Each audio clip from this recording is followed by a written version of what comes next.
રવિવારની રાત્રે સાણંદના glad 1 golf રિસોર્ટમાં પોલીસે એક દારૂ પાર્ટીમાં રેડ પાડી હતી. નમસ્કાર, દિનેશ સિંધવનો સીધો સવાલ સાથે હું દિનેશ સિંધવ તમારું સ્વાગત કરું છું. આજે મારો સીધો સવાલ એ છે કે સાણંદ હાઈ પ્રોફાઇલ દારૂની જે મહેફિલનો આખો મામલો છે એ મામલામાં શું પોલીસ કોઈને બચાવી રહી છે? શું પોલીસ કોઈ ચોક્કસ લોકોને છોડી રહી છે? શું પોલીસે કોઈ ચોક્કસ લોકોના દીકરાઓને મુક્તિ આપી છે? શું પોલીસે કોઈ ચોક્કસ લોકો છે એ લોકોના નામ જ લીધા નથી એફઆઈઆરમાં?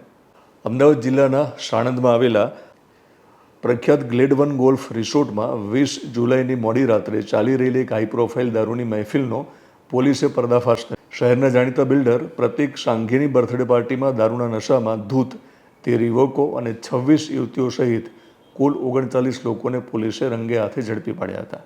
આ સમાચાર તમે પણ જોયા છે, તમે પણ વાંચ્યા છે. પોલીસ જ્યારે એની કાર્યવાહી કરે છે ત્યારે માત્ર પોલીસને ખબર હોય છે, જે આરોપી હોય છે એમને ખબર હોય છે કે શું થયું હતું, અને બાકી ઉપરવાળો જાણતો હોય છે. પણ પત્રકારોને કેટલાક લોકો વોટ્સએપમાં મેસેજ કરતા હોય છે. હું જ્યારે સવાલ કરું છું ત્યારે હું એવું નથી કહેવા માગતો કે પોલીસે ખોટું કર્યું છે, પણ એક દર્શકે મને મેસેજ મોકલ્યો છે, એ મેસેજ હું વાંચવા માગું છું.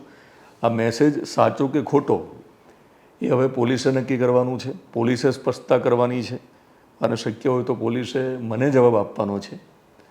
તમે કહેશો તો પોલીસ સ્ટેશન આવી અને જવાબદાર જે અધિકારી છે એ લોકોની બાઇટ લઈશ, એમની સાથે ઇન્ટરવ્યૂ કરીશ.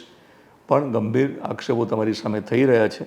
હું એ મેસેજ વાંચું છું જે મને એક દર્શકે મોકલ્યો છે. તો સાણંદ પોલીસ, તમે ખાસ સાંભળજો, ગુજરાતની જનતા પણ આ મેસેજ સાંભળે. કોઈ મને વોટ્સએપ મેસેજ કરે છે જે તમને પણ કરી શકે, હું પણ કોઈને કરી શકું, એની ખરાઈ કરવાની હોય. એ ખરાઈ કરવાનું મારું કામ ચાલુ છે. હું સ્પષ્ટતા કરું છું કે હું હાલ સવાલ કરું છું. હું આક્ષેપ નથી મૂકતો કે સાણંદ પોલીસે ખોટું કર્યું છે. હું સવાલ કરું છું અને આ સવાલનો જવાબ તમારે આપવો જોઈએ. હું આશા રાખીશ કે બહુ ઝડપથી તમે મને જવાબ આપશો અને સાથે મળીને ઇન્વેસ્ટિગેશન કરીએ. હું પણ આ મુદ્દે ઇન્વેસ્ટિગેશન કરવાનો છું. હું જ્યારે ઇન્વેસ્ટિગેશન કરીશ ત્યારે સાબિતી સાથે સમાચાર બનાવીશ, ત્યારે હું સવાલ નહીં કરું.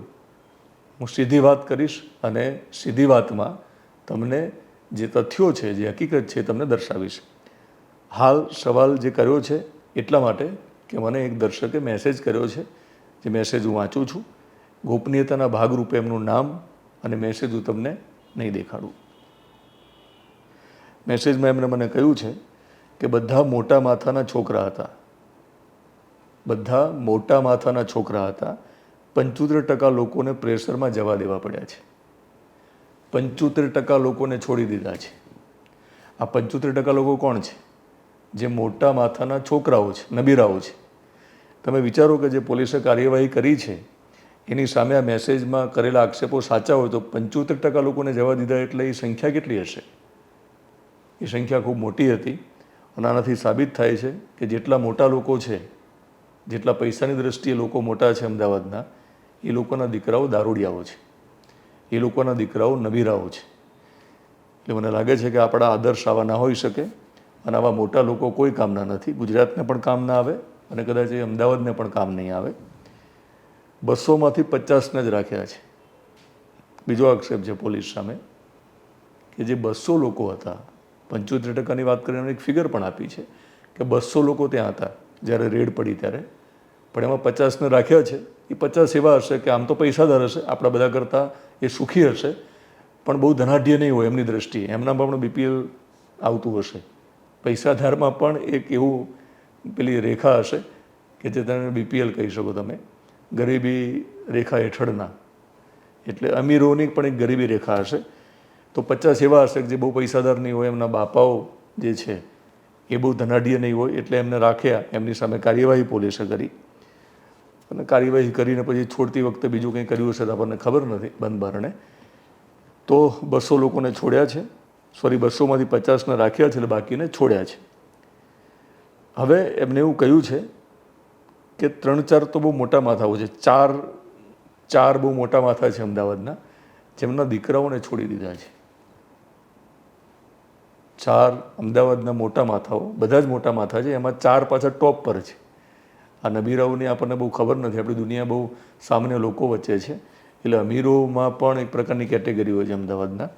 તો 4 જે લોકો છે જેમને સમાજ મોટા માને છે, હું નથી માનતો, જેમને સમાજ શ્રીમંત માને છે, હું નથી માનતો. આ લોકો બહુ ગરીબ છે વૈચારિક રીતે. પૈસા હશે એમની જોડે, પણ એમની જોડે એ લક્ષ્મી નહીં હોય. બહુ ગરીબના ઘરમાં કદાચ 5 રૂપિયા પડ્યા હશે તો લક્ષ્મી ગણાશે. આ લોકોના 500 કરોડને આપણે પૈસા કહીશું. બીજો એક સવાલ એમને બહુ સરસ કર્યો છે કે જો 200 જણની પાર્ટી હતી એટલે એની સામે તમે 50ને પકડ્યા છે ને પૂર્યા છે એટલે તમને બીજું કંઈક ખોટું કરવાનો મોકો મળ્યો છે સાણંદ પોલીસને, એવો આક્ષેપ છે આમાં કે મહેફિલનો ગુનો કેમ ના લગાવ્યો? 200 જણની પાર્ટી હતી તો મહેફિલનો ગુનો કેમ ના લગાવ્યો? હું માનું છું કે આ મેસેજ કરનાર છે ને એ આ બધા જ લોકો જે છે, અમીર લોકો અમદાવાદના, એમના ક્યાંક ને ક્યાંક સંપર્કમાં તો હશે. એટલે એમને જે ઇન્ફોર્મેશન મળી છે એ કદાચ મને લાગે સાચી હશે અથવા ખૂબ નજીક હશે. આ કોઈ ગરીબ, બહુ સ્પષ્ટતા કરું કે મને જે મેસેજ કર્યો છે એ કોઈ સામાન્ય વ્યક્તિ નથી. એ પણ અમદાવાદના એક જાણીતા વ્યક્તિએ મને મેસેજ કર્યો છે. સમજ્યા તમે? એ જ્યારે મને મેસેજ કરતા હોય અને એ પણ જાણીતા હોય અને જાણીતા લોકોના દીકરાઓની વાત કરી રહ્યા છીએ ત્યારે મને લાગે છે કે કદાચ તથ્ય જ્યારે સામે આવશે ત્યારે આ સાચા પડશે વ્યક્તિ. જો તથ્ય સામે આવે તો એના માટે આપણે બધાએ સાથે મળીને કામ કરવું પડશે. હું ઇન્વેસ્ટિગેશન કરીશ, પ્રયત્ન કરીશ કે સત્ય તમારી સામે આવે.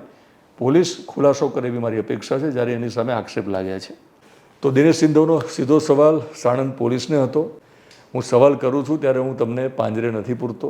હું સવાલ કરું છું. સવાલ કરવાનો અર્થ એવો નથી કે હું તમને આરોપી બનાવું છું, પણ પત્રકારનો આ એક ધર્મ છે કે જ્યારે એક વ્યક્તિ પોતાની વાતો રજૂ કરે છે, પોતાના સવાલો મને મોકલે છે અને મને પત્રકાર તરીકે એક સવાલ કરવા માટેની અપેક્ષા વ્યક્ત કરે છે ત્યારે મેં સવાલ કર્યા છે.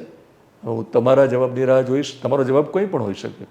તમે સાચા હોય તો તમે એવું પણ કહી શકો કે દિનેશભાઈ અમે સાચા છીએ, અને કેવી રીતે સાચા છો એવું તમારે સાબિત કરવું પડશે. તમે મને બોલાવો, તમે અહીંયા પણ આવી શકો મારી ઓફિસે, સ્ટુડિયો ઉપર. તમને લાગતું હોય કે તમારે ન જવાય પત્રકારોને સ્ટુડિયો ઉપર, તમે તો પોલીસ સ્ટેશનમાં બેસો તો જ ઇન્ટરવ્યૂ આપી શકો. ત્યાં બોલાવો, હું ત્યાં આવીશ.